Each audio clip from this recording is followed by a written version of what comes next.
Okay, let's look at this second example. Quality Car performs It performs vehicle maintenance services for car owners in Canada. The company has advertised that the mean time for a complete routine maintenance is 40 minutes or less. Look, it's 40 minutes or less. This is what they are saying. So we have an equal sign here because they are saying it's 40 minutes or less. So we have an equal sign. So immediately this is going to be our what? Our null hypothesis, 40 minutes.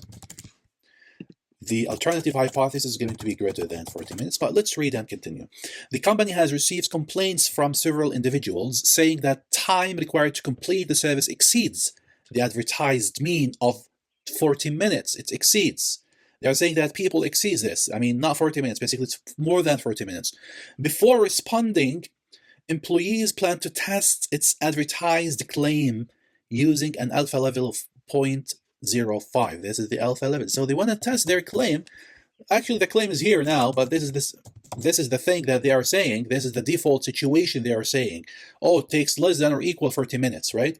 So because the alternative hypothesis is greater than 40, so we have right tail test, because we're going to look at the right side, not the left side of the mu, the right side of the distribution. So with the random samples of 100, so this is the alpha, right? This is the alpha. This is the sample size of the past 100 services. So they're going to look at the services and how many minutes it took each. So this is 100. Suppose that the sample of 100 service records produced a sample mean of 43.5 minutes. This is our test value. This is the mean. This is the X bar mean. X bar test. This is the X bar test, 43.5 minutes. Okay? And minutes. And the population standard deviation is 8. So again, we are going to use standard normal distribution. Sample size is big, so the sampling distribution is normal. Again, the sampling distribution is normal. Standard deviation, why is normal? Because sample size is 100, is greater than 30. So regardless of the population's distribution. So 8 minutes is the standard deviation of the population. And we are going to test whether the average time to complete, is it really less than 40? Less than or equal to 40? Less than or equal to 40.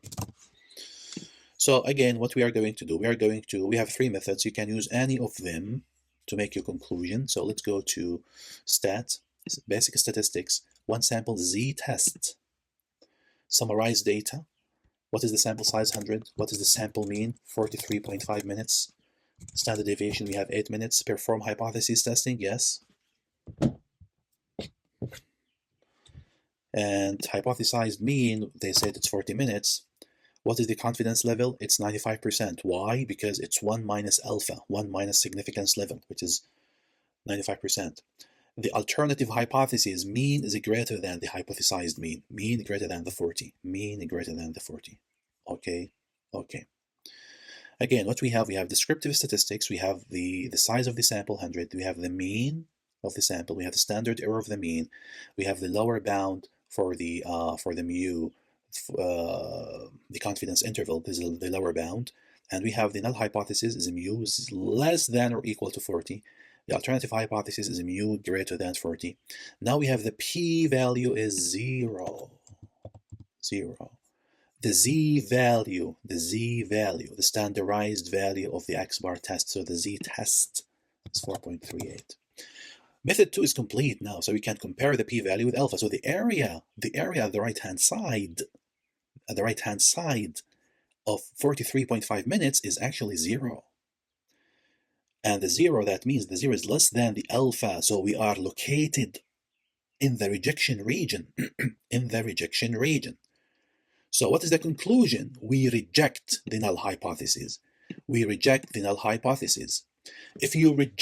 hypothesis, that means you are accepting the alternative hypothesis. There is sufficient evidence to conclude that the mean time required to perform the maintenance exceeds the advertised time, which is 40 minutes. Now we are accepting the the people, what people said. So the quality car care would like to modify the service process to shorten the average completion time or change its advertisement. So they are claiming something wrong, by the way. So we reject the null hypothesis. Why we reject the null hypothesis? Because the p-value is less than alpha. We're going to see this now in the graph. Now, can we find the other value and compare the x-bar critical with the x-bar test? Because the x-bar test, the sample says 43.5 minutes. Let's see the cutoff value, the x-bar critical. So let's go to graph, probability distribution, view probability. What is the mean? The mean is 40, standard deviation is 8. Options, is it right tail or left tail? It's right tail. The probability or alpha value is 5%. So what is the time here? It's 43.16 minutes.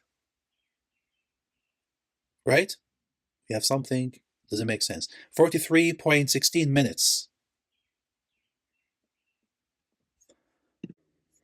So let's look at now the other method, method number 1. Let's find the x-bar critical, So let's go to graph. We have to be very careful now. View probabilities. The mean is 40, and the standard deviation is, we have to place the standard error here because we are looking for the x-bar critical. So the standard error is what? Is 8 divided by square root of 100, which is 8 over 100, 8 over 10, which is 0.8. Again, we have to place here, remember, the standard error, which is 0.8. We have the right tail, and the probability is alpha, which is 0.05. Then we are okay. Okay. So what is the x-bar critical? It's 41 minutes, 41.32 minutes, which is what, basically? Which is less than the x-bar test. X-bar test is 43 minutes somewhere here. 43 minutes somewhere here. So that's why we got the p-value, which is the area on the right-hand side of the x-bar test is 0. So the area on the right test is 0, nothing. So that's why 43.5 is here, right? It becomes here. So that's why we reject the null hypothesis, because this is the rejection region. This is my rejection region. The 5% is my rejection region. Also, we can't find the z critical. The z critical, you go back to the graph. Probability distribution, the standard normal distribution, this is the mean 0. Standard deviation is 1. The right tail, 5. And we got 1.645, which is again the what? It's here, and the z-test is greater than 1.6. So the z-test is somewhere here. It's 4 greater than 1.6. So 4 is here, and the area at the right-hand side of the 4 is 0, which is the p-value. Okay, so you can use any of these methods to do this example.